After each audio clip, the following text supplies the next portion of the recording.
मीठे रस से भरी वाणी, मीठे रस से भरी वाणी, रोज जिसे पढ़ते हैं हम उसे कहते माँ जिन वाणी, रोज जिसे पढ़ते हैं हम उसे कहते माँ जिन वाणी। कर्मों से छुड़ा दो माँ, कर्मों से छुड़ा दो माँ, रोज जिसे पढ़ते हैं हम उसे कहते माँ जिन वाणी, रोज जिसे पढ़ते हैं हम उसे कहते माँ जिन वाणी। जिन वाणी माँ को नमन, जिन वाणी माँ को नमन, रोज जिसने है की ना जीवन उसका है तारण तरण, रोज जिसने है की ना जीवन उसका है तारण तरण, जीवन उसका है तारण तरण, जीवन उसका है तारण तरण। नमो नमो अरिहंताणं, ओम नमो अरिहंताणं, ओम नमो सिद्धाणं, ओम नमो सिद्धाणं, ओम नमो आयर्याणं, ओम नमो आयर्याणं, ओम नमो वज्रायाणं, ओम नमो वज्रायाणं, ओम नमो लोहि शवशाहुणं, ओम नमो लोहे सवसाहुणं, ओम नमो लोहि शवशाहुणं, ओम नमो लोहे सवसाहुणं। आपने आपको आप में वर लिया, आपको आप में वर लिया, चेतना को स्वयं में प्रखर कर लिया, चेतना को स्वयं ही प्रखर कर लिया। वीतरागे प्रभु हे महावीर जन, वीतरागी प्रभु हे महावीर जिन, आदिनाथ प्रभु तुम हो तारण तरण, आदिनाथ प्रभु तुम हो तारण तरण, आपके दई चरण में विनम्र नमन, आपके द्विचरण में विनम्र नमन। त्याग के रूप तुम धर्म के रूप तुम, त्याग के रूप तुम धर्म के रूप तुम, ज्ञान के रूप तुम ध्यान के रूप तुम, ज्ञान के रूप तुम ध्यान के रूप तुम। हे विराग गुरु दो विरागी नयन, विराग गुरु दो विरागी नयन, हे विनम्र गुरु दो मुझे अवसरण, विनम्र गुरु दो मुझे अवसरण। है नमन दो शरण दो समाधि मरण, दो शरण दो समाधि मरण। आपके दोई चरण में विनम्र नमन, आपके चरण में विनम्र नमन। जय बोले अनंतानंद सिद्ध परमेश्वरी भगवान की जय। प्रथम तीर्थ श्री ऋषभनाथ भगवान की जय। देवाई देवी के चिंतामणि पार्श्वनाथ भगवान की जय। धर्म तीर्थ शासननायक अंतिम तीर्थंकर भगवान महावीर स्वामी की जय। आचार्य भगवंत गुरुवर श्री मानतंग महामुनिराज की जय। गणाचार्य गुरुदेव 108 श्री विराग सागर जी गुरुदेव की जय। उच्चारणाचार्य 108 श्री विनम्र सागर जी गुरुदेव की जय। अहिंसामयी जैन धर्म की जय। जय हो, जय हो, जय हो। भक्तामर प्रणत मौल्यमण प्रभाण मुद्योतकं दलित पाप तमोवितानम्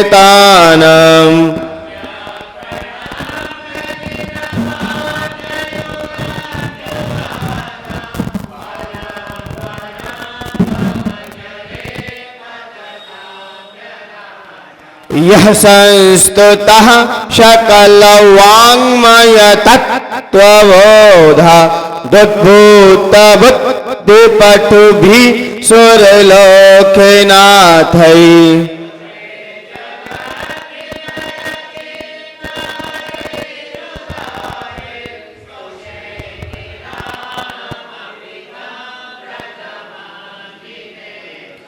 उन्निद्रहेम नव पंकज पुंज कांति पर्युल्लसन नखमयूख शिखा विरामौ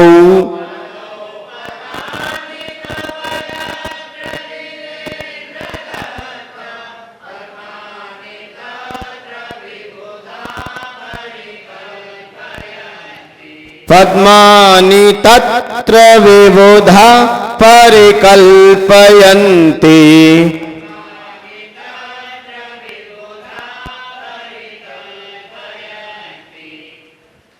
भगवान ऋषभदेव का गुणगान आचार्य भगवंत मानतुंग महामुनिराज अपने उन मोती जैसे शब्दों के द्वारा ऐसे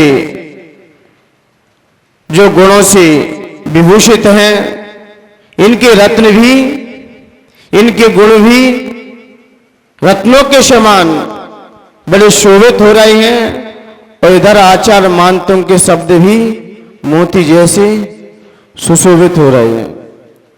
अब दोनों की उपमा लगाते हुए आचार्य भगवंत बड़े भक्ति में तल्लीन हैं। कल आचार्य भगवंत ने भक्ति करते हुए कहा है, भगवान जब आप देशना हेतु मंगल विहार करते हैं, जहां भी आपकी दिव्य देशना खिलती है तभी आपका विहार होता है। और विहार भी कैसा है भगवान का? नियत के अनियत होता है, अनियत विहारी है, क्योंकि अनियत विहार ही भगवान का होता है। दिगंबर संतों का भी अनियत विहार होता है, इसलिए उनको क्या कहते हैं? अतिथि। अतिथि किसे कहते हैं? जिनकी न आने की तिथि न जाने की तिथि, उसे क्या बोलते हैं? अतिथि। और जिसकी आने की भी तिथि है और जाने की भी तिथि है, वो तो तिथि है, वो तो नियत है। लेकिन ना जिसके आने की तिथि का पता ना जाने की तिथि का पता, उसे क्या बोलते हैं? अतिथि पधारे हमारे बीच। लेकिन अब तो पहले से ही पता चल जाता है कब आ रहा है। अरे पहले तो बच्चों का ही पता नहीं चलता कि कब आ रहा है, लेकिन अब तो पहले से ही फिक्स करा लेते हैं कौन से मुहूर्त में जन्म कराना है, कब कराना है, कौन सी लग्न में कराना है। अब तो सब पहले से ही फिक्स है। तो अतिथि तो आचार्य भगवंत ने कहा, इसलिए कहते हैं गेट पे क्या लिखा रहता था पहले? अतिथि देवो भव। अब तो जाने क्या क्या लिखने लगे हैं आप लोग, जैसा जैसा ज्ञान वैसी वैसी बुद्धि। पहले अतिथि देवो भव कि अतिथियों का हमारे यहां पर सम्मान है, क्योंकि तीर्थंकर ही अतिथि होते हैं। मुनिराज भी पंच परमेष्ठी यही अतिथि है वास्तव में देखा जाए। ना इनकी आने की तिथि का पता, ना जाने की तिथि का पता। ये अनियत विहारी है। और आप लोग कौन से विहारी हो? आपका तो फिक्स है, कब जाना है, कहां जाना है, किससे रहना है, क्या करना है, सब फिक्स है। तो आपका कैसा विहार है? नियत है, फिक्स है। जो जब जैसा होना है वो नियत है। लेकिन यहां पर नियत और अनियत दोनों चर्चा करते हुए कहा कि मुराजों का विहार अनियत होता है। और दान भी दो ही प्रकार का होता है, एक नियत दान होता है, एक अनियत दान होता है। नियत दान का मतलब है कि हम 1 साल में इतना निकालेंगे, ये फिक्स कर लिया है हमने, 1 साल में इतना ही निकालेंगे, या 1 साल में मुझे इतना ही दान देना। ये क्या है? नियत है, फिक्स है। ये हमारा फिक्स है, नियत है। वो लोग आएंगे तो ही दान देंगे, वही लोग आएंगे तभी चौका लगाएंगे। नियत है हमारा, नियत है। और अनियत वो है मौके को देखकर अपना कार्य कर जाओ, जहां जिसकी आवश्यकता है। अब कोई मुनराज बीमार पड़े हैं, अब तुम कहो नहीं हमारा तो नियत है। हमारा क्या है? नियत है, 1 साल में मुझे इस तारीख को इतना पेमेंट निकालना है।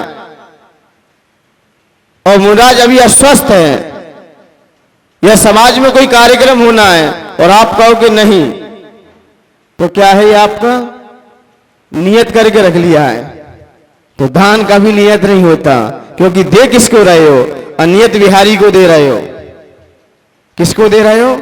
अनियत विहारी को। तो हमें इनके लिए समय भी नहीं देखना चाहिए। आप लोग अपने परिवार में तो देख सकते हैं कि उसके पास से ये सामान आया, हमें उसी समय देना है। लेकिन यहां ऐसा आचार्य भगवंत कहते हैं कि दान आपने दिया है, जो आपने 1 साल में 1 समय में दिया है, निश्चित समय कर लिया है। और अनियत का मतलब है अक्षमात बोलते हैं। अब सामने परेशानी आ गई, अक्षमात, ये कौन सा है? अनियत दान हो गया। और अनियत दान ही देखा जाए वास्तव में वही कार्यकारी है, क्योंकि और दान तो आपकी क्या है? मजबूरी है कि निकालना है इतना, तो मजबूरी में मजदूरी मिल जाएगी, लेकिन उसकी वसीयत नहीं मिल पाएगी। सामने वाले की हमें वसीयत नहीं मिल पाएगी, मजदूरी मिल जाएगी आपको। जो आपने किया है दान, भक्ति, पूजा, सेवा,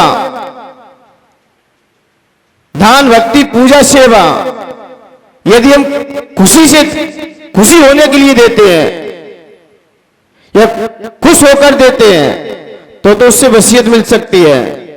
लेकिन खुशी के लिए दे रहे हैं, खुशी के लिए, क्योंकि आचार्य भगवंत ने कहा है इतना पेमेंट आपको निकालना है इतने महीने में, तो आप खुशी के लिए दे रहे हैं। क्योंकि ऐसा प्रमाण ही मिलता है कि 11 साल के अंदर आपने अपनी आय से, 11 साल के अंदर अपनी आय से यदि 17% दान नहीं किया, तो 11वें साल के बाद जड़ मूल सहित जाता है।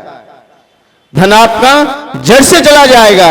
इस प्रकार जाएगा जैसे हाथी बेल को खाता है या केंच को खाता है। डाल दो सीधा मुंह में ले जाएगा, लेकिन उसका जो गूदा है वो पूरा खींच लेगा और बॉल की तरह मल द्वार से बाहर निकाल देगा, ना कहीं छेद करेगा, किसी प्रकार का छेद भी नहीं दिखाई देगा। उसकी गर्माहट इतनी होती है वो अंदर से सब खींच लेता है, और जब खोलोगे तो एक दाना भी नहीं निकलेगा, अंदर एक दाना ही मिल जाए आपको।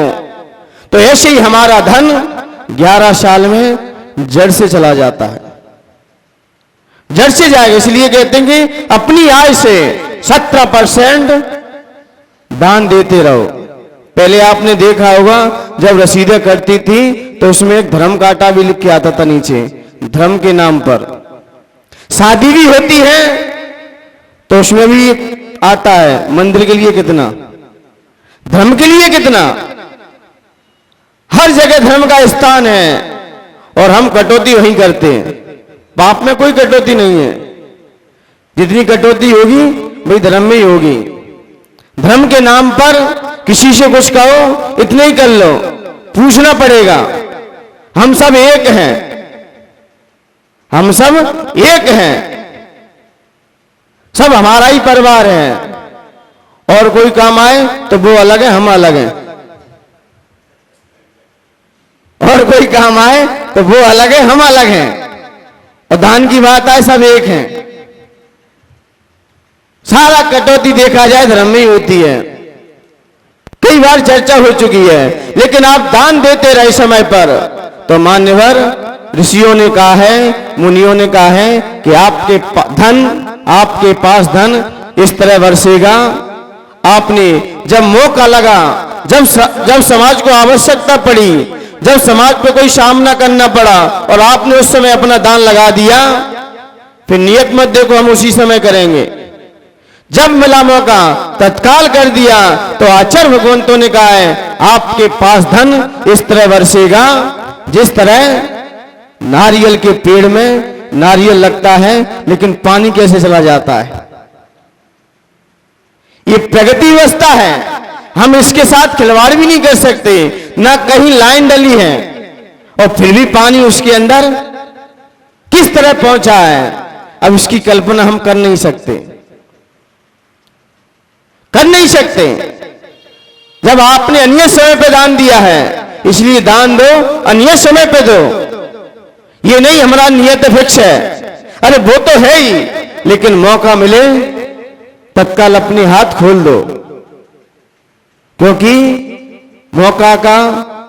मौका वक्त पर मिलता है, बार बार नहीं आता। एक बार आ गया, उस समय हमने सदुपयोग कर लिया तो आपका बढ़ता हुआ होगा, आपका विकास करेगा।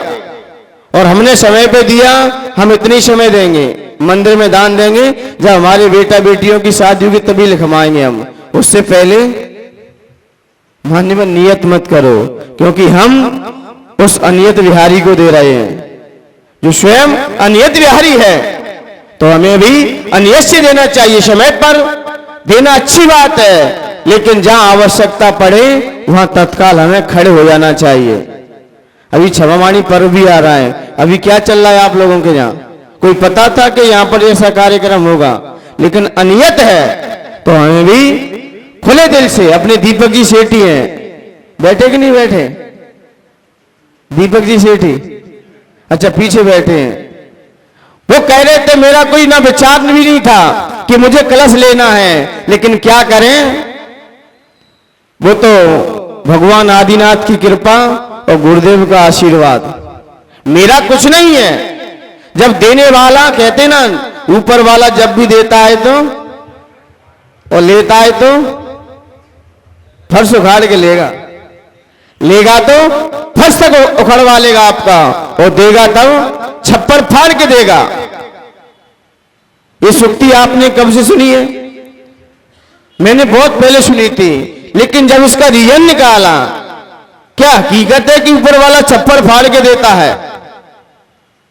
जब एक गांव का बड़ा ईमानदार व्यक्ति था, बड़ा ही सज्जन, और कहीं नौकरी करता था अपने, जो वहां के जमींदार थे उनके यहां गाय आदि भैंसों को चारा आदि डालना आदि काम करता था। और उसकी धर्मपत्नी भी थी, वो भी झोंपड़ी में रहती थी। लेकिन एक दिन वो चारा लेने गया खेत पर, चारा लेके आया तो उसके जमींदार ने कहा कि भाई आप खेत पे जाओ, खेत को आज जुतवा देना, वहां का खेत। बोले ठीक है। जब वो जोतने के लिए गया तो जैसे ही ट्रैक्टर चला तो उसके नीचे उसे पत्थर दिखाई दिया। तो उसने कहा ये पत्थर निकाल दो, पत्थर नहीं निकलेगा तब तक फसल भी अच्छे से नहीं लग पाएगी। तो उसने पत्थर निकाला, और पत्थर निकालते ही उसको उसमें घड़ा दिखाई दे गया। क्योंकि अधिकांश पहले लोग सोना चांदी कहां रखते थे? कहां रखते थे? जमीन के अंदर। और अभी भी देखा जाए तो धन जमीन के अंदर रखना, तिजोरियों में रखे तो चोरों की निगाह सीधी तिजोरी पे ही पड़ती है। सबसे पहले तिजोरी को ही हाथ फाड़ते हैं। तो कपाट को तो हमेशा खाली रखो, उसमें रखो तो आर्टिफिशियल डाल दो। लेकिन जो कीमती सामान है उसमें जितना दबा रहेगा, जितना दबा रहेगा, क्योंकि ज्यादा निगाह वहीं जाती सीधी, कोई भी चोर प्रवेश करेगा सबसे पहले तिजोरी चटकाएगा, क्योंकि उसकी पता रहता है कि यही रखा रहता है, और वहां तो सामान रखो ही मत। किसकी? जिसकी अब 4-5 लोगों को पता रहना चाहिए, इसलिए तो पहले लोग गाड़ देते थे। आज देखा नहीं है कई लोगों का पैसा स्विच बैंक में जमा है। किसमें? स्विच बैंक में जमा है, और किया किसने है पासवर्ड भी उसको पता है, और अकस्मात उसका एक्सीडेंट होकर खत्म हो गया, अब कहां गया जाएगा पैसा? और वहां से कौन निकालेगा? स्विच बैंक है कि नहीं? किसी का पासवर्ड उसी को पता है, उसी को पता है। अब वो चला गया, अब क्या करोगे? इसलिए दौलत है, इससे ज्यादा प्रेम मत करो। ये कब क्या कर जाए, जब तक आपका पुण्य तब तक आपके साथ है। जैसे ही उसने गड़ा हुआ मटका देखा तो उसने देखकर और मटके को वहीं की वहीं नीचे दबा दिया, पत्थर निकाल दिया और मट्टी और डाल दी। जब घर पे आया और आकर पत्नी से कहने लगा कि आज मैंने घर पे मकान पे गया, सेठ जी के जो वहां के जो जमींदार थे उन्होंने मुझे खेत पर भेजा, लेकिन उसमें मुझे एक घड़ा दिखाई दिया। तो महिलाओं का तो आप जानते ही हो पहले से, दीदी सबसे ज्यादा लोक प्रवृत्ति देखनी है तो पुरुष एक बात धैर्य धारण कर लेगा, समझ लेगा। जैसे आपने देखा चांडाल बस 14 का एक दिन का व्रत लिया, एक दिन का ही तो लिया था कि 14 के दिन में किसी को फांसी पे नहीं चढ़ाऊंगा, लेकिन उसकी धर्मपत्नी ने क्या कह दिया? क्या कहा कि वो है नहीं यहां पर, और सारा क्या चल रहा है? तो दौलत के कारण तो उसकी धर्मपत्नी ने कहा कि आप लेके क्यों नहीं आए, आप लेके आते कम से कम ये झोपड़ी से महल बन जाता।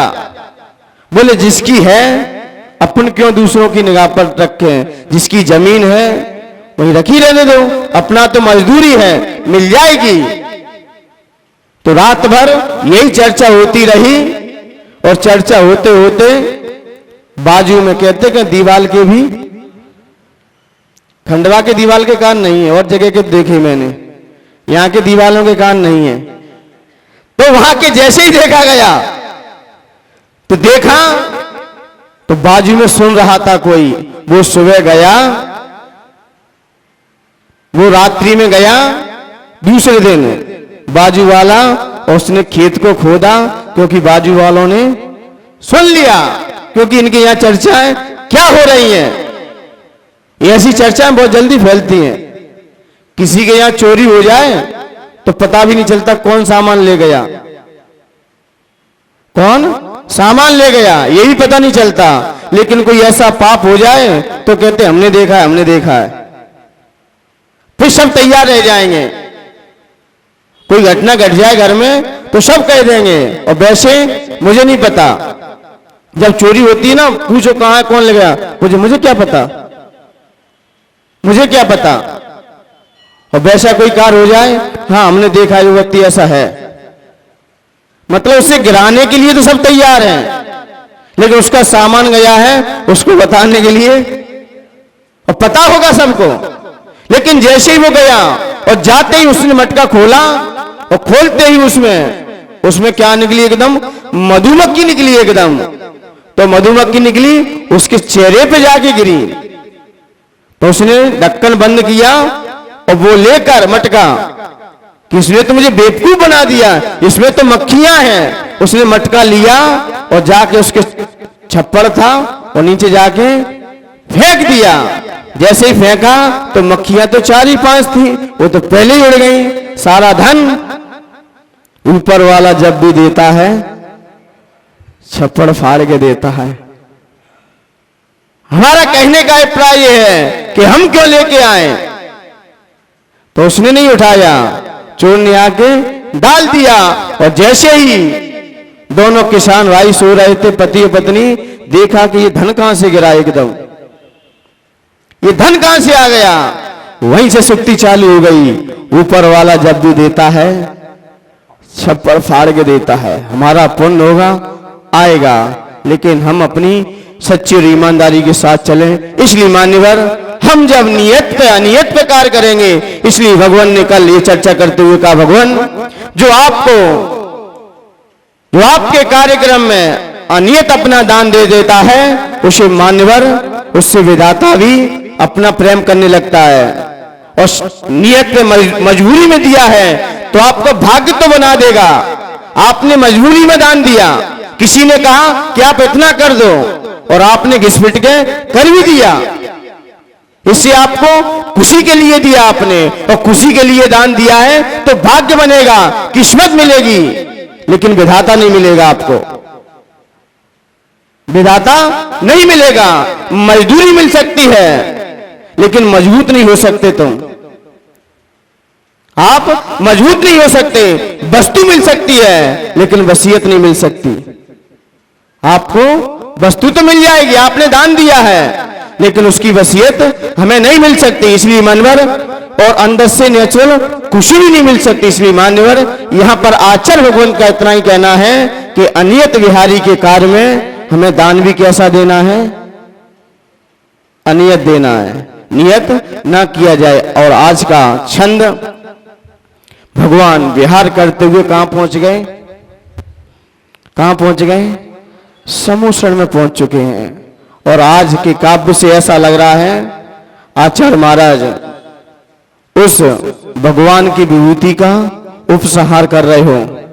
अभी तक तो एक एक विभूति को देखा, कहीं सिंहासन, कहीं छत्र, कहीं चमर, कहीं भावमंडल, सबको अलग अलग देखा, लेकिन आज तो पूरा एक ही साथ रख दिया है। पूरा वैभव आ चुका है आज तो। और आज का वैभव मान्यवर, वो सौद्रमिंद्र सोच रहा होगा। ये सारा वैभव सौद्रमिंद्र की आज्ञा से कुबेर के द्वारा। इसकी समोषण की रचना कौन करता है? कुबेर करता है। आज्ञा किसकी रहती है? सौद्रमिंद्र की, क्योंकि सौद्रमिंद्र के पास भी कई कार्य होते हैं। एक व्यक्ति अकेला कुछ नहीं करता, सब उसके साथ रहते हैं, सबको आज्ञा देता है। और कुबेर क्या कर देता है? समोषण की रचना कर देता है। एक कुबेर अधिक से अधिक कितने समोषण रच सकता है? कोई पूछे एक कुबेर के पास कितना वैभव है कि जिससे समोषण रच दे? मान्यवर 170 समोषण रच सकता है एक साथ। कितने? 170 एक साथ तीर्थंकर सामने आ जाए तो 170 ही समोषण रच देगा वो। क्योंकि इतनी यहां पर भरत और ऐरावत और विदेश क्षेत्र में ही समोषण की रचना होती है, क्योंकि यही आर्य भूमि है, यही आर्य क्षेत्र है, और यही यहीं पर कर्म भूमि है। बाकी अन्यत्र तो भोग भूमियां हैं, बाकी जगह तो भोग भूमि है। और 170 तीर्थंकर भगवान अजितनाथ के शासन में हुए थे। जब अजितनाथ भगवान का शासन चल रहा था तो धरती पर पांचों भरत में 5 तीर्थंकर थे, 5 ऐरावत क्षेत्र में 5 तीर्थंकर थे, और 32 पंजा 160 32 उपविदेय में ऐसे 5 उपविदेय क्षेत्र हैं। 32 पंजा 160 हर क्षेत्र में एक एक तीर्थंकर बैठे हुए थे अजितनाथ भगवान के शासन में, और कोई शासन नहीं मिला है अभी। और ये समोषण आदिनाथ भगवान का कितना होता है? 12 योजन का। लेकिन भरत और ऐरावत क्षेत्र में आधा आधा योजन कम होता रहता है, लेकिन विदेश क्षेत्र में 12 योजन का ही बना रहता है। वहां कम नहीं होता, क्योंकि यहां शरीर की अवगाहना कम होती रहती है। आदिनाथ भगवान की कितनी थी? 500 धनुष की, और महावीर भगवान की 7 धनुष की रह गई। 7 हाथ रह गई। लेकिन 500 धनुष भगवान महावीर स्वामी की थी, वो आदिनाथ की थी। लेकिन आधा आधा कम होते होते भगवान महावीर स्वामी का समोषण मात्र 1 योजन का रह गया। 12 किलोमीटर में, और आदिनाथ भवन का 144 किलोमीटर का है। बताइए 144 किलोमीटर का समोसरण, यहां से इंदौर तक तो समोसरण है। इतना तो समोसरण की रचना, और आदिनाथ भगवान की समोसरण की रचना कितने बार हुई? तो मुझे लगता है 1000 वर्ष 1014 दिन कम 1 लाख कोटि पूर्व तक, इतने तक तो समोसरण की रचना होती रही। और जो समोसरण में सामान लगता था वो दूसरे समोसरण में नहीं मिलेगा। जैसे टेंट वाले देखिए ना, वो तो वही का वही घुमाते रहेंगे, लेकिन वहां तो नया आता है, वहां पुराना कोई काम नहीं करता। इसलिए मान्यवर वह समोसरण की रचना जहां पर 12 सभाएं संबोधन होती हैं। आइए इसको अब पढ़ने के लिए तैयार होते हैं। ये समोसरण का अधिकारी होने के बावजूद भी अक्षर भगवंत का आज वह उपसंहार है। इत्थम यथा तव विभूतिरवुज्जिनेन्द्र,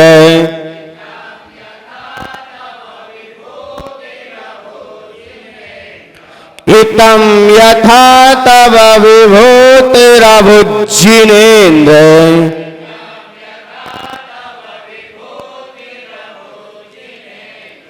धर्मोपदेशन विधौ न तथा परस्य,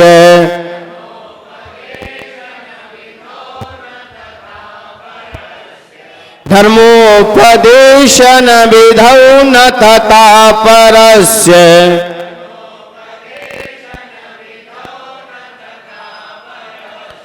यादृक् प्रवादिन कृता प्रहतांधकारा,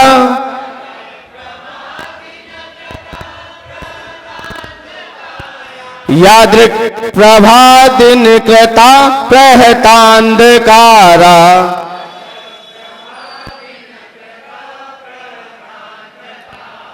तादृक् कृतो ग्रहगणस्य विकासेनोऽपि,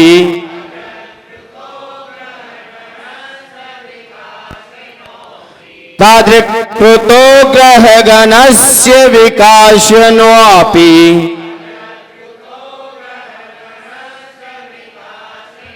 बोलिए एक साथ।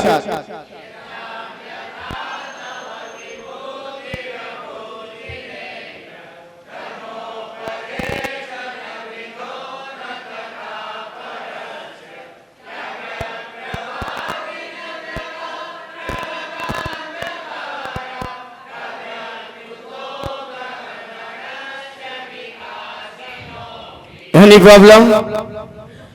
क्लियर? आइए, इसका छंद क्या है? छंद का अर्थ क्या है? दुष्टता प्रतिरोधक। क्या है? दुष्टता प्रतिरोधक।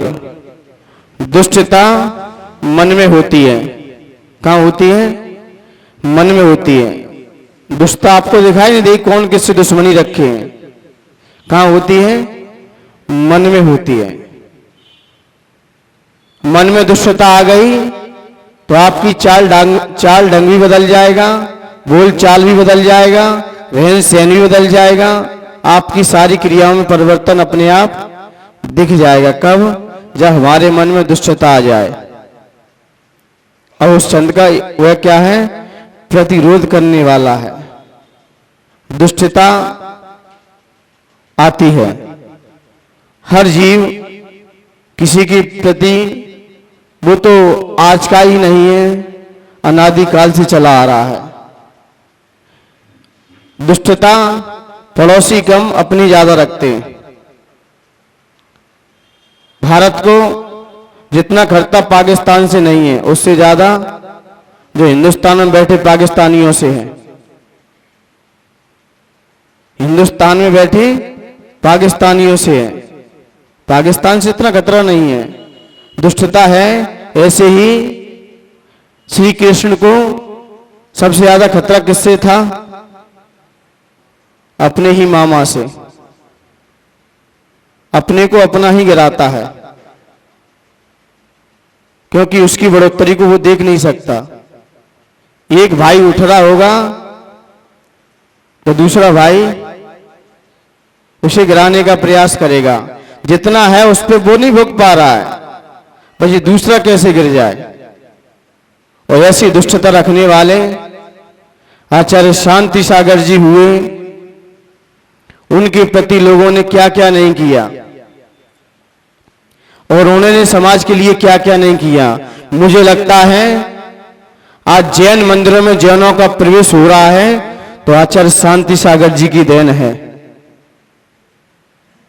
आचार्य शांति सागर जी की देन है। उस समय शासन था तो शासन ने घोषित कर दिया कि सभी मंदिरों में अब सभी लोग जाएंगे, अब कोई किसी मंदिर में रोक टोक नहीं रहेगी, लेकिन जाएंगे उनकी पद्धति से जाएंगे, सभी लोग जाएं, लेकिन जहां जैसी परंपरा है उस परंपरा को ना छेड़ा जाए और आप किसी भी मंदिर में जा सकते हो, कोई भी मंदिर में कोई प्रवेश कर सकता है, लेकिन जो जिसका मंदिर है उसकी पद्धति से ही पूजा अर्चना होगी। आप सिख के मंदिर में कोई भी चला जाए लेकिन टोपी लगा के जाएगा, सर खोल के नहीं जा सकता। गुरुद्वारे पे जाओगे आपका सर ढक दिया जाएगा, कोई भी जाए मैं कोई नहीं रोकेगा आपको। आप चाहे बद्रीनाथ जाओ, कहीं भी जाओ, चाहे बालाजी जाओ, अन्य कहीं भी जाओ, तुम कोई रोक टोक नहीं है, लेकिन आपको पूजन पद्धति उनके अनुसार करनी होगी। लेकिन आचार्य शांति सागर ने, मुझे लगता है महीनों तक उन्होंने अनशन पे रहे, बोले जब तक ये सरकार प्रस्ताव वापस नहीं ले लेगी तब तक मेरा बॉम्बे में रहे, और अनशन चलता रहा कि जैन मंदिर में सिर्फ जैन ही लोग प्रवेश करेंगे। उनका ये था सिर्फ, बस अन्य कोई हमारे मंदिर में प्रवेश करने की आवश्यकता नहीं है, क्योंकि आज प्रवेश करेंगे और कल वो कमेटी के अधिकारी बनेंगे।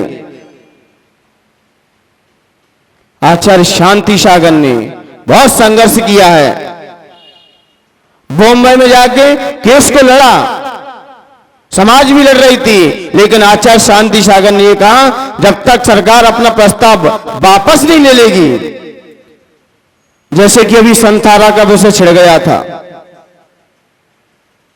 तो पूरी समाज एक हो गई, प्रस्ताव वापस चला गया। उस समय आचार्य शांति सागर जी थे, और आज वो नहीं होते तो आज मंदिरों में सब जाते होते, क्योंकि अन्य मंदिरों में प्रस्ताव खुल चुका, हां जा सकते हैं, सिर्फ जैन मंदिर रह गया था। यहां पर अन्य लोग, आप कोई भी मंदिर में निगाह डालो, कोई भी जा सकता है, किसी मंदिर पे किसी भी प्रजाति का हो, किसी का भी हो, सब जाते हैं, लेकिन जाते हैं वहां के नियम अनुसार चलते हैं। चाहे दरगाह में जाओ, अजमेर की, कहीं भी कोई जाए, और जाते भी हैं, लेकिन एक जैन मंदिर है, यहां कोई विचरण करने का अधिकार ये आचार्य शांति सागर ने प्रस्ताव रखवा दिया था उस समय। मान्यवर आचार्य शांति सागर ने, उनके प्रति दुष्टों ने क्या क्या नहीं किया, लाठी बरसाई।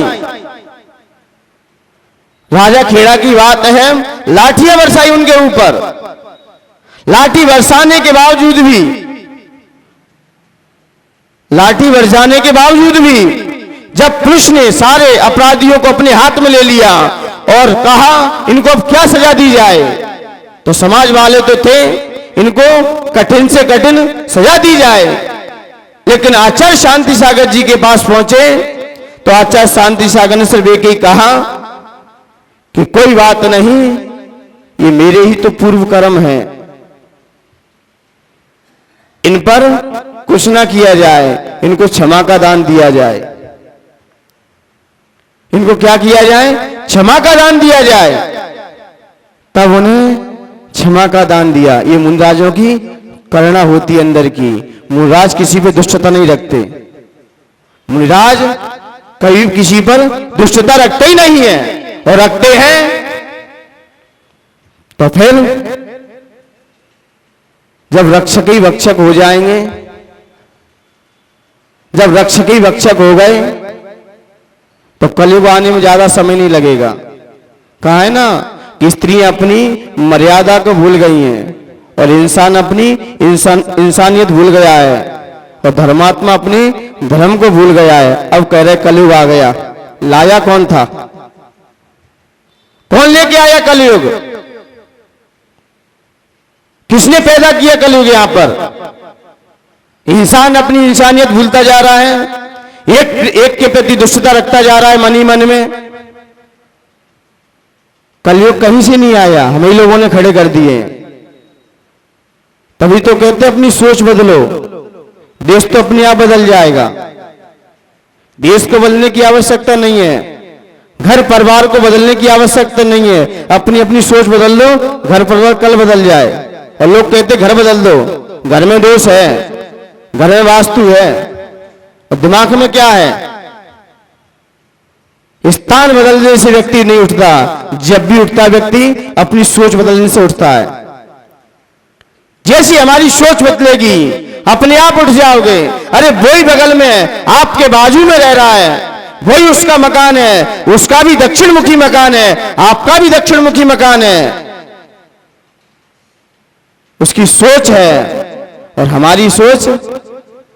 और फिर लोग घर बदलते हैं, कहीं ये कोना बदल देंगे, कहीं किचन बदल देंगे, कहीं ये बदल देंगे। इनसे बदलने से कुछ नहीं होता। अपनी सोच बदलो, अपने विचार बदलो, अपने परिणाम सुधार लो। और ये तो बदल नहीं पाते लोग, ना जाने कितने किसकी पूजा करते हैं, किन किन के दर पे सर पटकते हैं। और सोच देखी जाए वो दूसरों के प्रति कैसी रहती है। इसलिए कहते हैं दुष्टता जब भी आती है तो मान्यवर सोच से बदलने से आएगी, क्योंकि मन में है। दुष्टता हमारी कहां पर है? मन में है। इसलिए मान्यवर ये कैसे जाएगी? जब हम भगवान की भक्ति तहे दिल से करेंगे। और दुष्टता हमारे जीवन में बनती कैसे है? जब आप देव शास्त्र गुरु की निंदा करोगे, अपने कुल खानदान की निंदा करोगे, तो आपके कई दुश्मन खड़े हो जाएंगे सामने, कई दुश्मन खड़े हो जाएंगे। आप जरा विचार भी कीजिए, आप मुनराज के ऊपर कुछ भला बुरा कह के देखिए और समाज आपको कैसे बाहर फेंकेगी। इस तरह फेंक देगी जिस तरह लोग दूध में मक्खी को निकाल के बाहर फेंक देते हैं। मुनराजों की निंदा जितनी करोगे तुम, आलोचना करोगे, आपकी दुष्टता बढ़ती चली जाएगी। कोई भी मुनराज हो, कैसे भी हो, मुनराज की निंदा आलोचना पंच परमेष्ठी की। इसलिए इनसे कभी भी दुश्मनी मोल न लें, नहीं तो आपके दुश्मन कई खड़े हो जाएंगे जमीन पर। और आप इनकी आराधना करते रहे, आप इनकी सेवा में लगे रहे, स्तुति बड़े अच्छे गाते रहे, हर व्यक्ति के अंदर आप गुणों को देखते रहे। कई लोग देखे ना, वही भैंस के तन पर जोंक बैठती है और वही भैंस के तन पर उसका बच्चा दूध क्या करता है? बछड़ा क्या पीता है? क्या पीता है? क्या पीता है बछड़ा? दूध पीता है। और जोंक क्या पीती है? क्या पीती है जोंक? खून पीती है। स्थान वही है। ऐसे गुरु महाराज कहते हैं कि आपने जैन कुल में तो जन्म ले लिया, लेकिन क्या ये सोचो हम खून तो नहीं पी रहे, हम अपने कुल की निंदा तो नहीं कर रहे, अपने परिवार की, अपने जैन कुल की।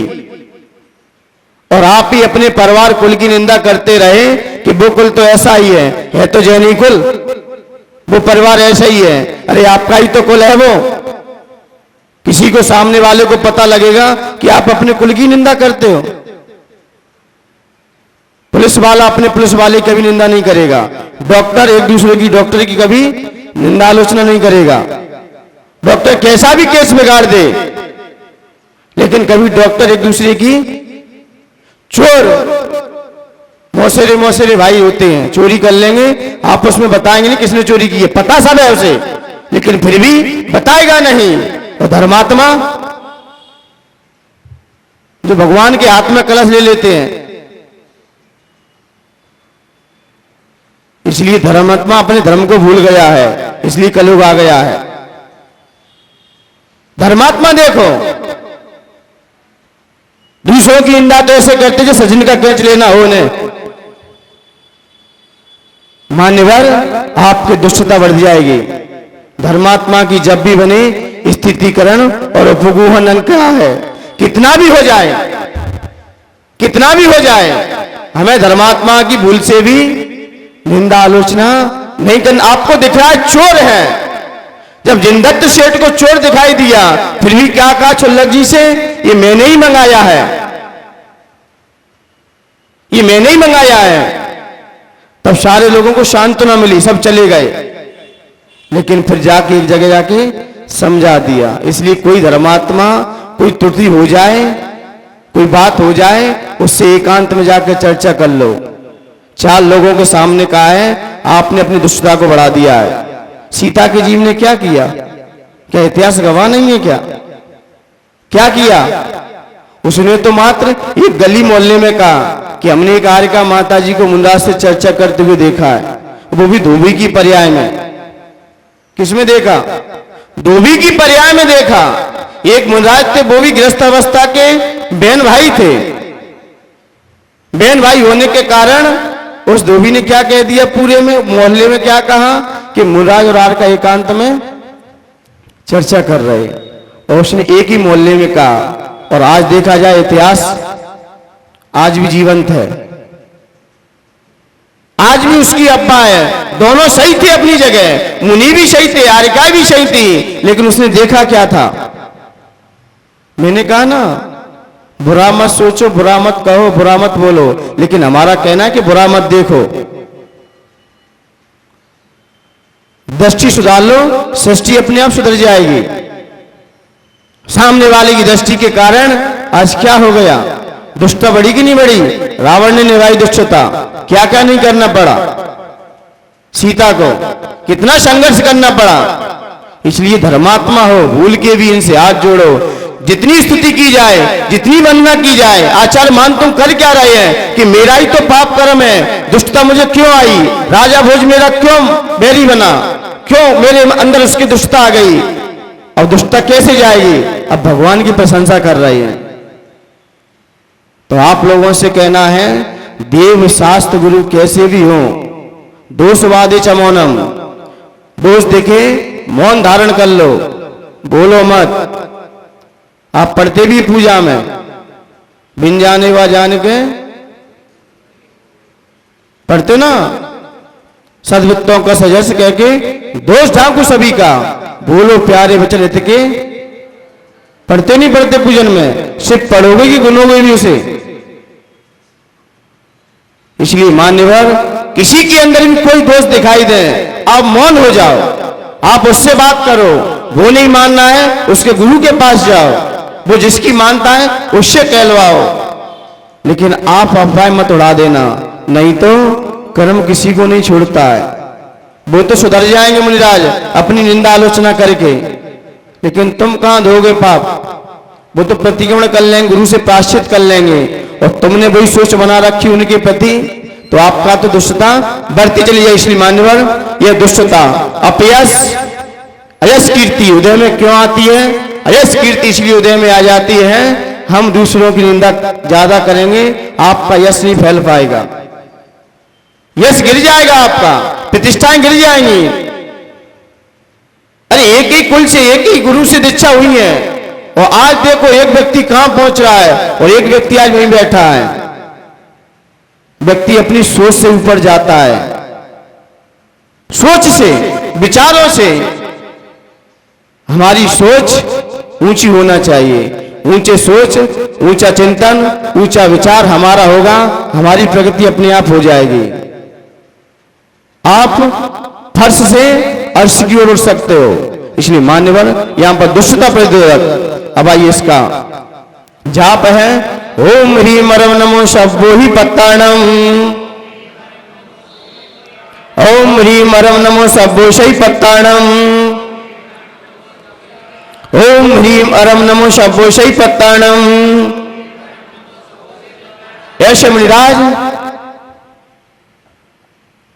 जिनके नख रोम आदि सभी औषधि हो जाते, पहले तो एक एक करके औषधि हो रहे थे, पहले तो एक एक करके औषधि हो रहे थे, अब तो सभी चीजें औषधि हो रही हैं, सभी चीज औषधि हो रही है। लेकिन औषधि होती कैसे अंदर से? तो आचार्य भगवंत कहते हैं जीव अपने कल्याण के बारे में सोचे कि मैं संसार में क्यों आया हूं, मेरा क्या फर्ज है, मेरा क्या दायित्व है, क्या कर्तव्य है, क्या मेरा स्वभाव है। जब ऐसा हमारे अंदर चिंतन आएगा, विचार आएगा, जब दूसरों के प्रति हमारी सोच अच्छी बनेगी, पहले तो जीव के अंदर स्वयं ही सोच अच्छी बनती है। वो जानेगा कि हम दूसरों की निंदा करेंगे तो नीच गोत्र का बंध होगा, और नीच गोत्र का बंध हुआ है तो हमारा पहला गुणस्थान है। कौन सा गुणस्थान है? क्योंकि नीच गोत्र की बंध विच्युति दूसरे गुणस्थान में हो जाती है,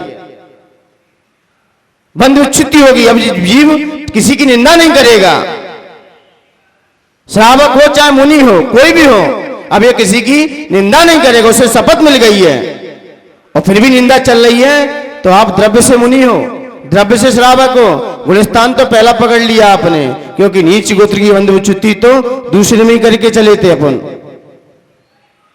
इसलिए दूसरों की निंदा आलोचना नीच गोत्र बंद कराएगी। वो सोचेगा, विचार करेगा, अब हमें दूसरों के प्रति कल्याण का भाव रखना है। आप दूसरों के प्रति कल्याण का भाव रखोगे तो दूसरे का कल्याण हो वो बाद में होगा, आपका प्रथम पे आ जाएगा। तो सोच से यहां पर भी दिया है। इसलिए मुनिराज अपने बारे में सोचते हैं कि मेरा कल्याण कैसे हो। आज मैंने जन्म लिया है, मेरा रोज जन्म हो रहा है, रोज मेरी दीक्षा हो रही है। गुरु महाराज ने तो एक दिन दीक्षा दी है, उनका उपकार समझना चाहिए। सबसे पहले उठो, जिसने मुझे जीवन दिया है, सबसे पहले दो उसके चरणों में भेज दो, और फिर अपने बारे में चिंतन करो। मैं कौन हूं, मेरा स्वरूप क्या है, मैं किस लिए आया संसार में, और मैं क्या कर बैठा आके।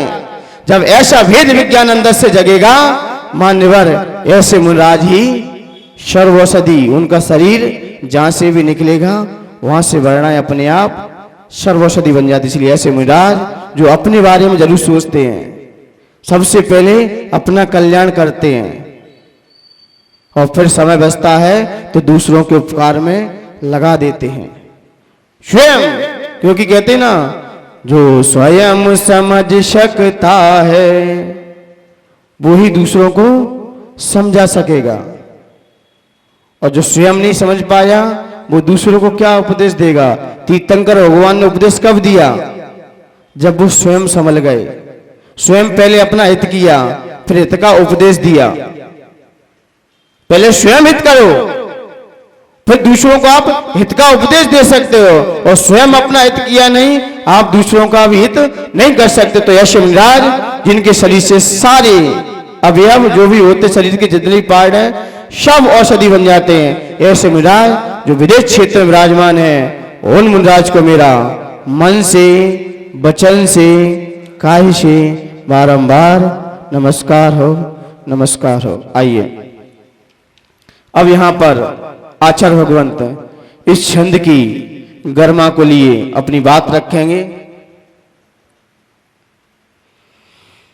इत्थम यथा, छंद की तरफ देख लिया आपने, सिर्फ भगवान का समोसरण है। क्या है?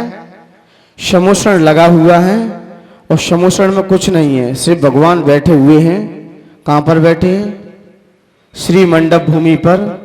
3 कटनी होती हैं, और समोसरण ऐसा नहीं होता, समोसरण यह होता है, यह ऊपर उठता हुआ चला जाता है जमीन की तरह। ये नहीं कटनी भाई कटनी वो घूम के, गोलाकार नहीं होता, वो तो सीधा होता है। गोलाकार तो यहां बना दिया जाता है, वो सीधा होता है। जैसे आप मंच बनाते हो ना सीधी सीधी, भाई मुनिराज को कहां बैठना है, श्रावक को कहां बैठना है, आचार्य को कहां बैठना है, तो क्रम से कटनी कटनी रहती है।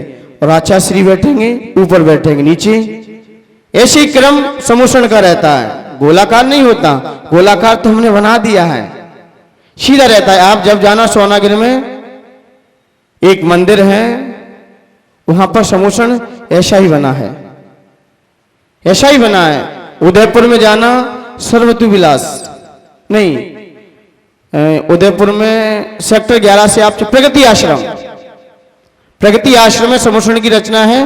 वो शास्त्र अनुसार आचार्य वर्धमान सागर महाराज जी के सानिध्य में शायद उसकी रूपरेखा जमी है, और अच्छा समोसरण बनवाया उदयपुर में। क्योंकि आचार्य वर्धमान सागर का पूरा बागड़ और मेवाड़ भगवान मानता है। आचार्य वर्धमान सागर को मेवाड़ और बागड़ उन्हें भगवान स्वीकार करता है। ये हमारे कौन आ गए? जैसे सबरी रामचंद्र जी को क्या मानती थी? घर का जोगन जोगनी आन गांव का। आप वर्धमान सागर को कम हस्ती मत समझना। आज जीवन की सबसे बड़ी धरोहर है वो, जैन समाज की बहुत बड़ी धरोहर है। इसलिए उन्होंने वहां पर ऐसा समोषण बड़ी अच्छी अवस्था से बनवाया है। समोषण उठता हुआ होता है। अब यहां पर आचार्य भगवंत बस इतना ही कह रहे हैं, इत्थम यथा, इत्थम इस प्रकार आपका, तब आपका, यथा जैसा, विभूति रघुजिनेन्द्र, हे भगवान जैसी विभूति समोषण में आपकी दिखाई देती है। कब? धर्मोपदेशन विधौ ना तथा परस्य, हे भगवान जैसी विभूति धर्म उपदेश देते समय, कब? धर्म उपदेश देते समय जैसी विभूति आपकी दिखाई देती है, विधौ ना तथा परस्य, अन्य किसी की हमें दिखाई नहीं देती। तथा परस्य, ना तथा परस्य, अन्य किसी की हमें दिखाई नहीं देती। ये भगवान जैसी धर्म उपदेश देते समय जब आपका समोषण रचता है तो जैसी विभूति हमें आपकी दिखाई देती है, वैसी विभूति हमें अन्य देवों की नजर नहीं आती। आपने 20वें छंद में क्या पढ़ा था? जैसा संपूर्ण ज्ञान आपके अंदर दिखाई दिया, वैसा संपूर्ण ज्ञान हमें अन्य जीवों के अंदर नहीं दिखाई देता। क्योंकि जो चमक हीरों में होती है, मणियों में होती है, वो कांच के टुकड़ों में क्या होगी? वहां किसकी उपमा लगाई? वहां गुणों की चर्चा की और यहां बाह्य विभूति की चर्चा की है। वहां पर किसकी चर्चा थी? ज्ञान गुण की चर्चा थी, और यहां पर भगवान के बाह्य विभूति की चर्चा है। और आचार्य मानते दोनों विभूतियों को लेकर चले, बाह्य विभूति की भी चर्चा की और किसकी चर्चा है? बाह्य की और अंतरंग की। उन्हें पता है कि शुद्ध द्रव्यार्थक की अपेक्षा से देखा जाए तो अंतरंग विभूति काम की है, लेकिन अशुद्ध निश्चय की अपेक्षा से देखा जाए तो बाह्य विभूति भी एक अपना स्थान रखती है, अपना स्थान रखती है। आचार्य कुंद स्वामी ने भी प्रवचन सार के अंदर एक कारिका लिखी। उन्होंने कहा पुण्य फलार्यंता। पुण्य का फल क्या है? पुण्य का फल क्या है? अरिहंत पद है। और धर्म का फल क्या है? मोक्ष है। और पाप का फल क्या है? नरक आदि दुर्गति है। लेकिन धन किसका फल है?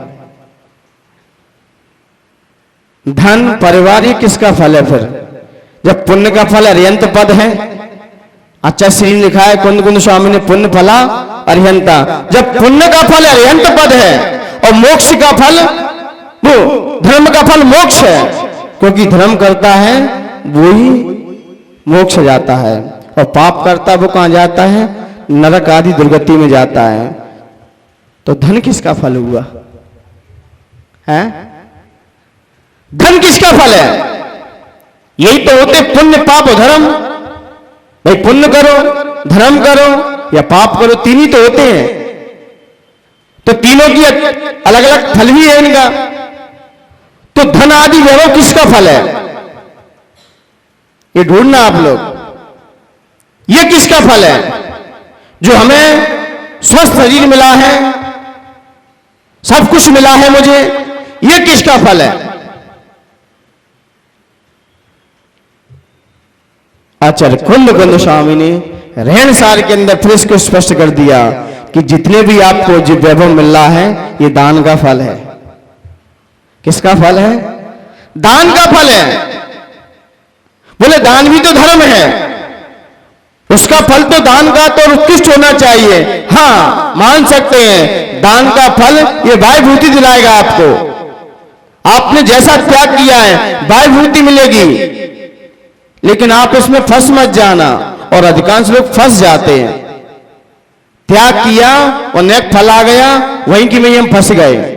आदिनाथ भगवान के पीछे जैसा जैसा पहले तो दान किया, पहले तो मुराजों को आहार दिया, और फिर जाके राज्य पद मिला, वो भी छोड़ा। तो स्वर्गों की संपदाएं मिली, वो भी छोड़ा। जैसा जैसा छोड़ते गए वैसा वैसा लक्ष्मी उनका पीछा करते गई। क्या करती गई? पीछा ही करती गई।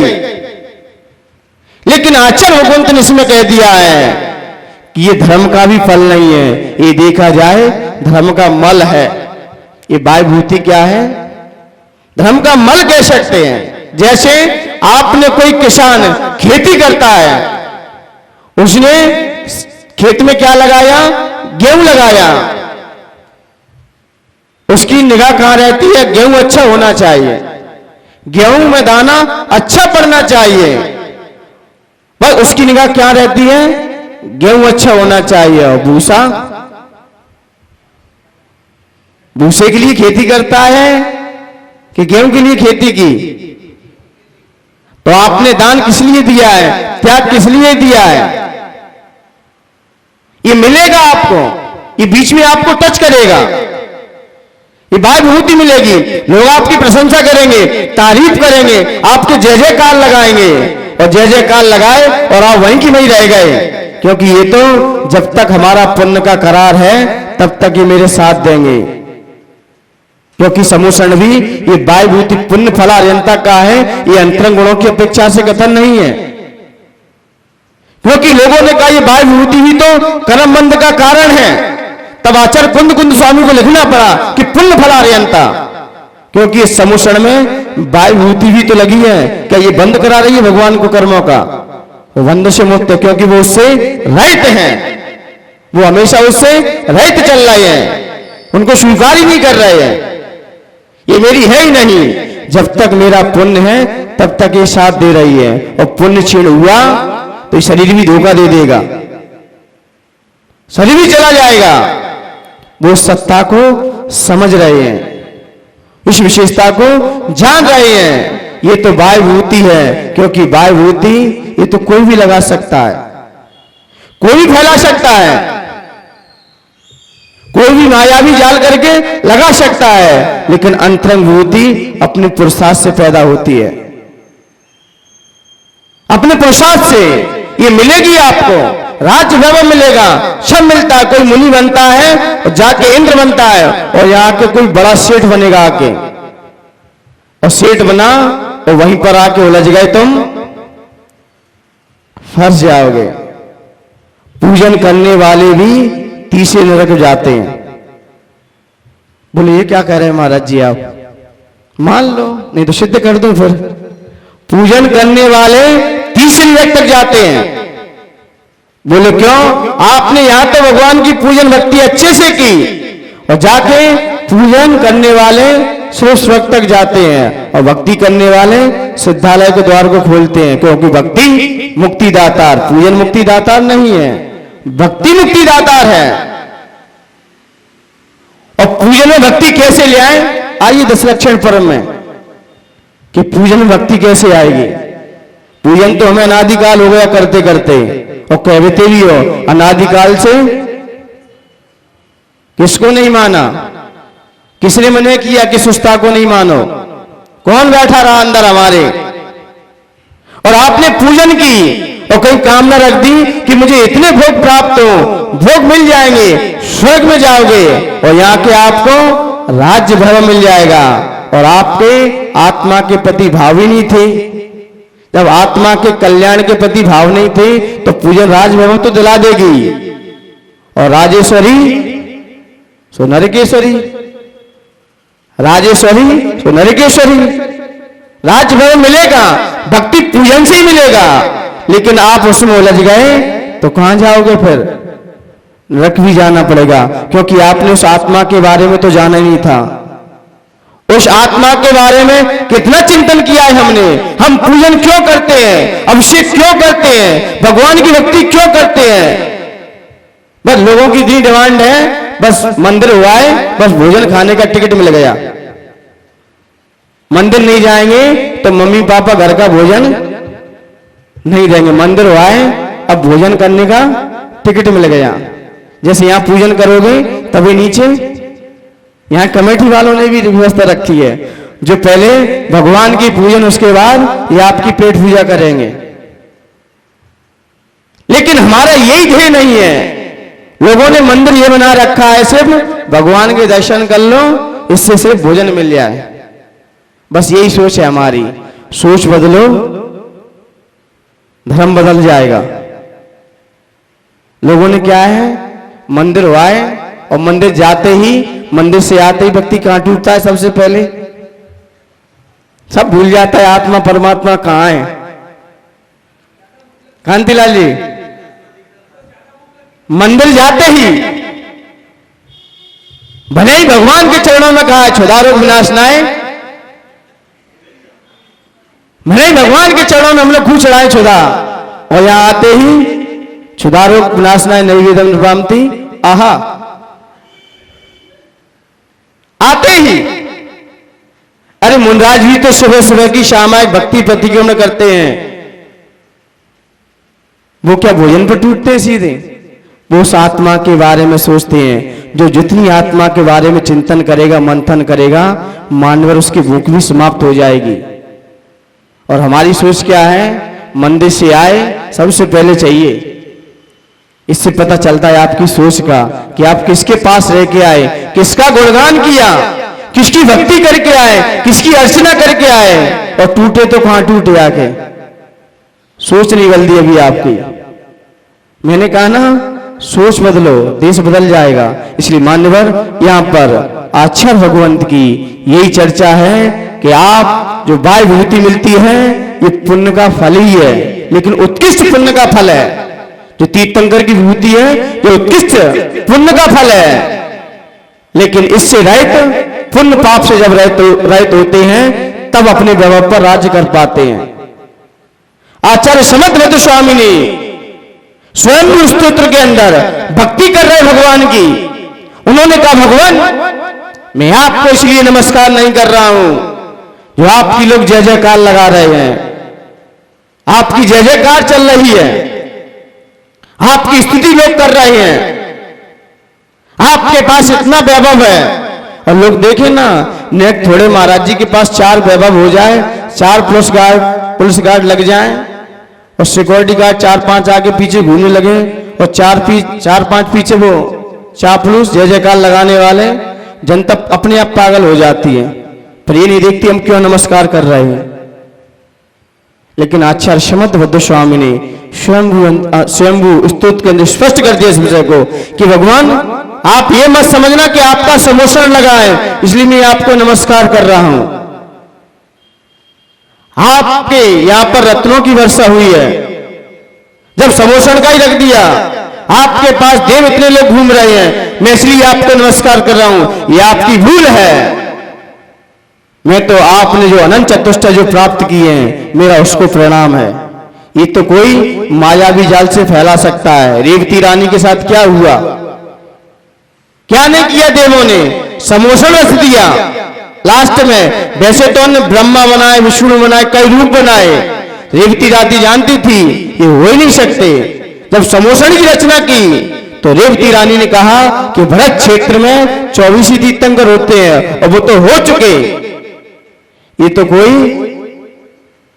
कोई चमत्कार कहीं दिखाई दे ना तो मुस्लिम समाज कम जाएगी, सबसे ज्यादा जैनी टूटेंगे मां। वो मुसलमान समाज बहुत दिमाग की माइंडेड है, वो चमत्कारों में कम पटकती है।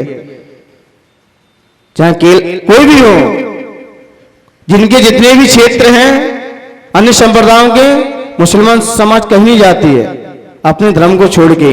लेकिन जैनी समाज, अब लोग कहते हैं बिना बाप की समाज है, जहां देखो वहां सर पटकवा लो इससे, इसका कोई बाप ही नहीं है अभी तक, और अपने परमात्मा को भूल गए हैं। परम पिता परमात्मा था, जहां देखो वहां सर पटकवा लो इससे। वक्त पड़े तो गदा को भी ये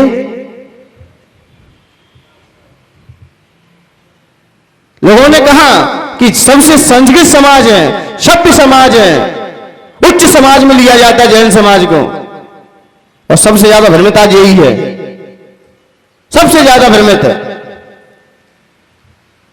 सबसे ज्यादा घूम रही है। न कोई दिखे तैयार है हम तो।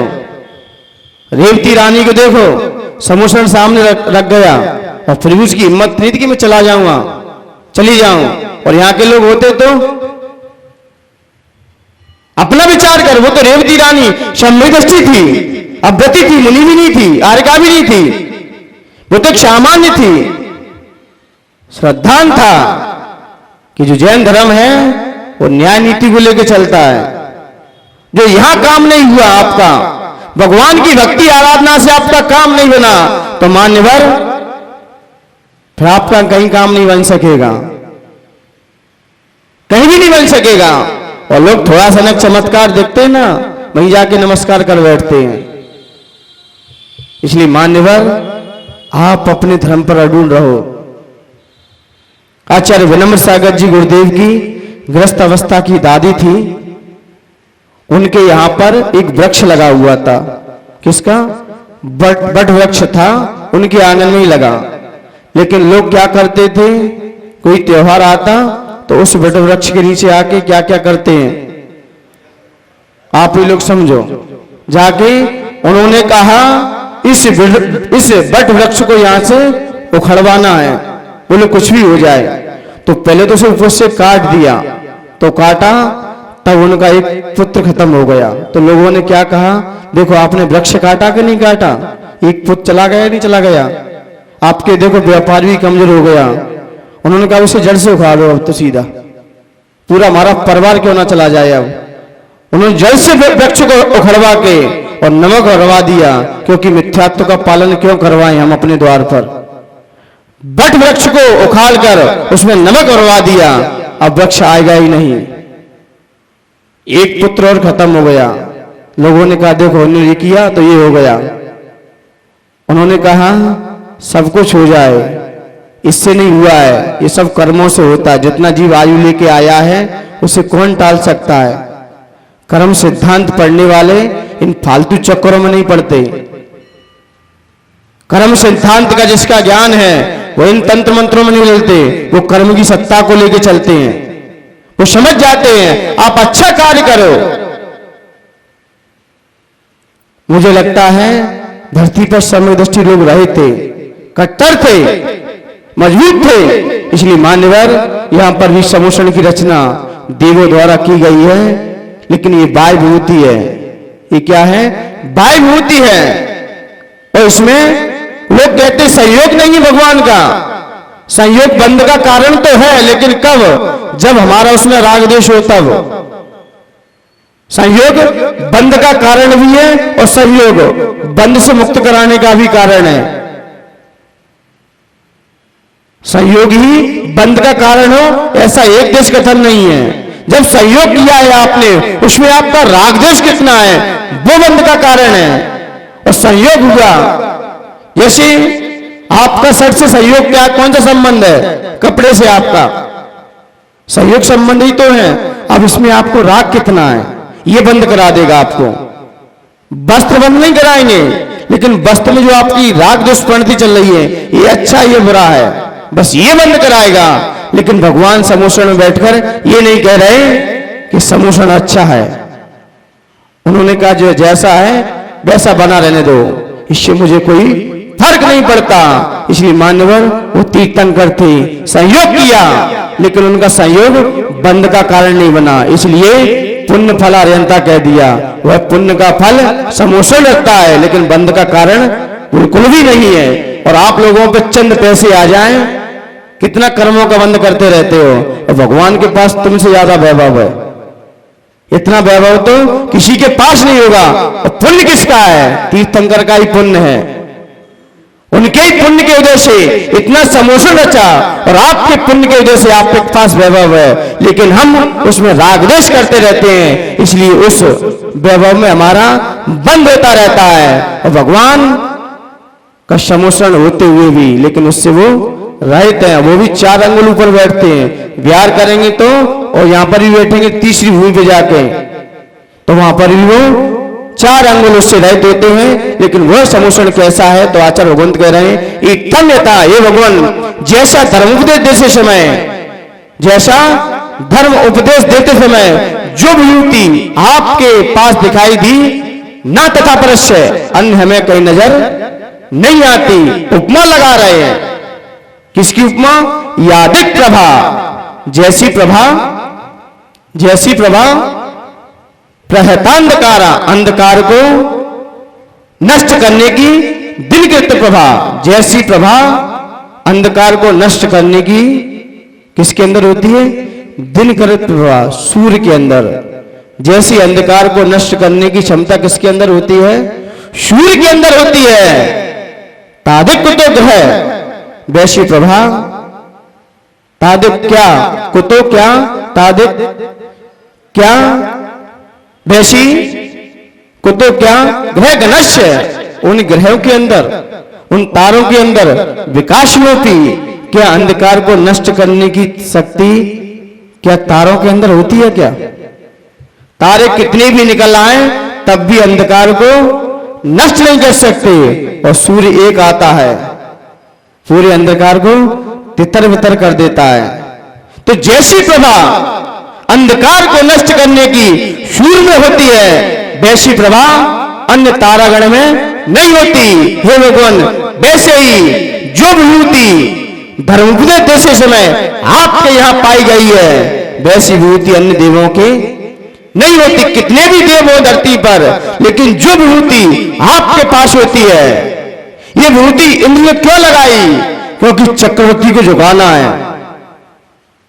क्योंकि कोई राजा झुकता है तो अपने से बड़े के सामने झुकेगा, क्योंकि चक्रवर्ती मानना था कि मैं ही छह खंड का क्या हूं? अधिपति हूं। वो अपने आप को शहंशाह मानना था। उसके कारण देव ने समोषण रचा है, क्योंकि कई लोगों को दिखाना भी पड़ता है। बोले क्या दिखाने की आवश्यकता है? अरे आप लोग नहीं दिखाते क्या? अरे महाराज जी का मंच बना दो, थकन लगा दो, क्या डेकोरेशन करने की जरूरत है? उन्हें इनसे क्या लेना देना है? और जब खुद की शादी होती है बेटे की, तब जब अपने बेटे की शादी हो, बेटी की शादी हो, डाल दो कमरे में। बामरी तो पढ़नी है, एक कमरे में हो जाएगी। वहां क्यों इतना दिखावा करते हो? लोगों का कहना पंच कल्याणक में इतने खर्च करने की क्या आवश्यकता है? अभी इंदौर में किसने किया था, क्या नाम था? गोदा जी, एक ऐतिहासिक पंच कल्याणक। क्या दिखाने की आवश्यकता थी? लोगों की यही सोच रहती है, अरे भगवान की प्रतिष्ठा करानी है, शांति से रूम में करा लो, क्या ताम झाम दिखाने की आवश्यकता है? अरे चतुर्मास होना है, क्यों लगाए फ्लेक्स वगैरह यहां पर, क्या आवश्यकता पड़ी? और शादी में नहीं कहते तुम लोग? कितने अच्छे अच्छे कार्ड छपते हैं, और शादी कितने दिन की है, और कार्ड की कीमत कितनी है? क्या छपाने की आवश्यकता है कार्ड की आपको? वहां दिमाग नहीं चलता, वहां बिल्कुल भी दिमाग नहीं चलता जितना लोगों का दिमाग धर्म के क्षेत्र में चलता है। वहां कहते हैं क्या भगवान को फल चढ़ाने की, दूध चढ़ाने की आवश्यकता है, और खुद चढ़ाने की क्या आवश्यकता है? खुद तो अच्छे अच्छे चाहिए खाने के लिए, और भगवान के पास सूखी बादाम चढ़ा दो। ये तो हमारी सोच है। कटौती करेंगे तो धर्म में करेंगे, खाने के बादाम अलग और मंदिर के, ये तो हमारी सोच है। मैंने कहा ना, सोच बदलो पहले अपनी, विकास होगा। जब शादी पार्टी होती है तब तो डेकोरेशन अच्छे अच्छे हो जाते हैं, और महाराज जी आ जाए तो कोई बात नहीं, वो तो बैरागी है। यही तो समोषण में इंद्र सोच लेता कि भगवान तो बैरागी, क्या दिखाने की आवश्यकता थी समोषण में? क्यों दिखाया गया?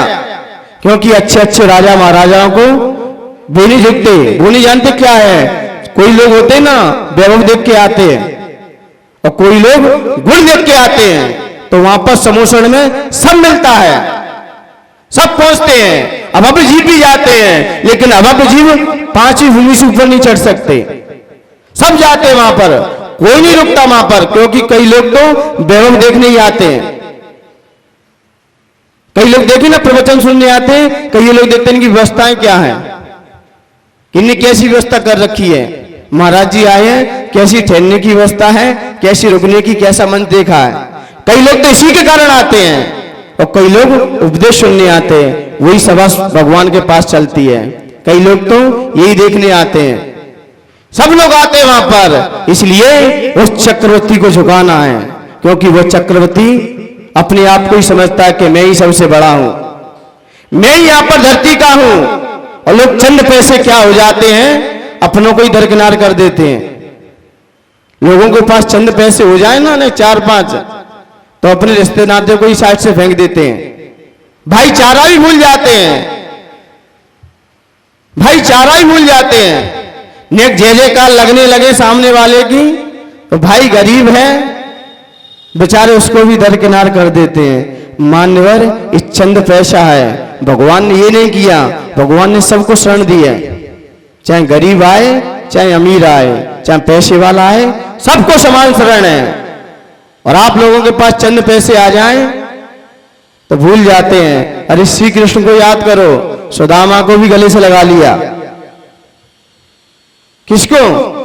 और हम लोग, ये मूर्ख लोगों की सोच है जो चंद पैसों में आके अपने रिश्ते नाते तोड़ लेते हैं, अपना व्यवहार छोड़ देते हैं। इसलिए मान्यवर हमें संभल के रहना चाहिए। आपकी कितनी भी जय जयकार हो, इसलिए आचार्य भगवान तुम्हारे कहते हैं कि आपकी यश फैलेगा, लोग आपकी जय जयकार लगाएंगे, लेकिन फंस मत जाना, क्योंकि सुख में कभी फूलना नहीं और दुख में कभी कूलना नहीं। दुख में कभी कूलना मत और सुख में फूल मत जाना। नेक जय जयकार लगने लगे आप वहीं में फंस जाना, ये तो आपको चलेगा आगे तक, लेकिन इससे भी आपको आगे चलना है। इसलिए मोक्ष मार्ग है, इसलिए भगवान का हर विभूति ने सामना किया, लेकिन यहां पर आचार्य भगवंत ने कहा, हे भगवान जैसी विभूति हमें समुद्र में आपके पास दिखाई देती है, ऐसी विभूति अन्य के पास नहीं है, क्योंकि जो प्रभा अंधकार को नष्ट करने की सूर्य के अंदर होती है, वो प्रभा तारों के अंदर नहीं होती। और 20वें छंद में यही कहा, जैसा संपूर्ण ज्ञान आपके अंदर दिखाई देता है, वैसा ज्ञान अन्य देवी देवताओं के अंदर नहीं है, क्योंकि जो तेज मणियों में होता है वह तेज कांच के टुकड़ों में नहीं होता। वहां गुणों को लेकर चर्चा की गई और यहाँ बाह्य विभूति को लेकर, बस इतना ही फर्क है। आगे आप समझ में इसका कोई फीड कराएं, बंद कीजिए।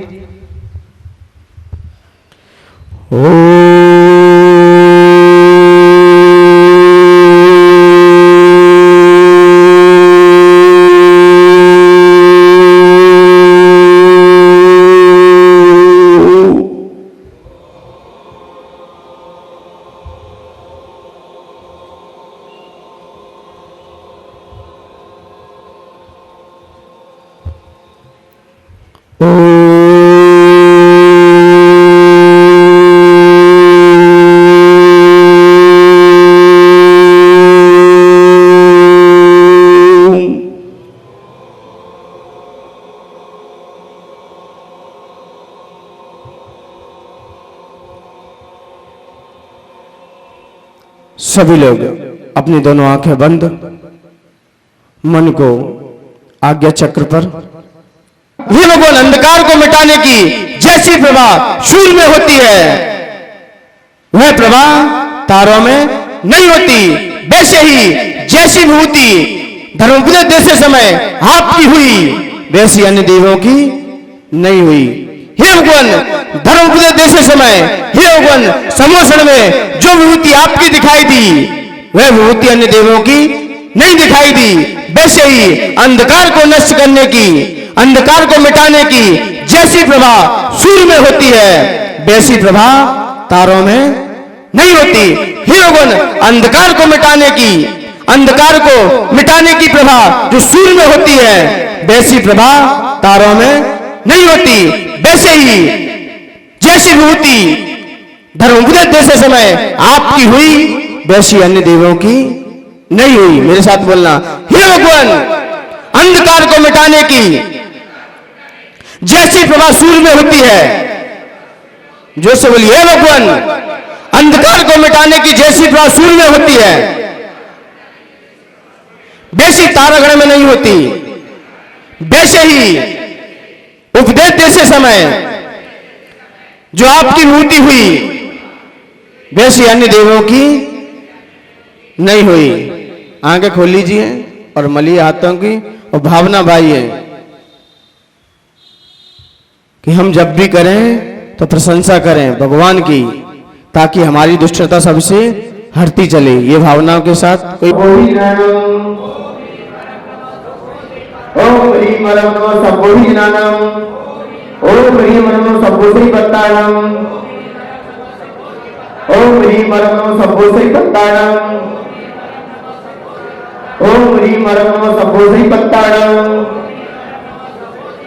ओम ह्रीं परम नमो सब्बोधि पत्ताणम, ओम ह्रीं परम नमो सब्बोधि पत्ताणम, ओम ह्रीं परम नमो सब्बोधि पत्ताणम,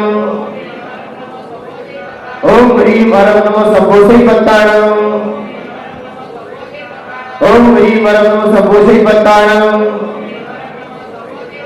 ओम ह्रीं परम नमो सब्बोधि पत्ताणम, ओम ह्रीं परम नमो सब्बोधि पत्ताणम, ओम ह्रीं परम नमो सब्बोधि पत्ताणम,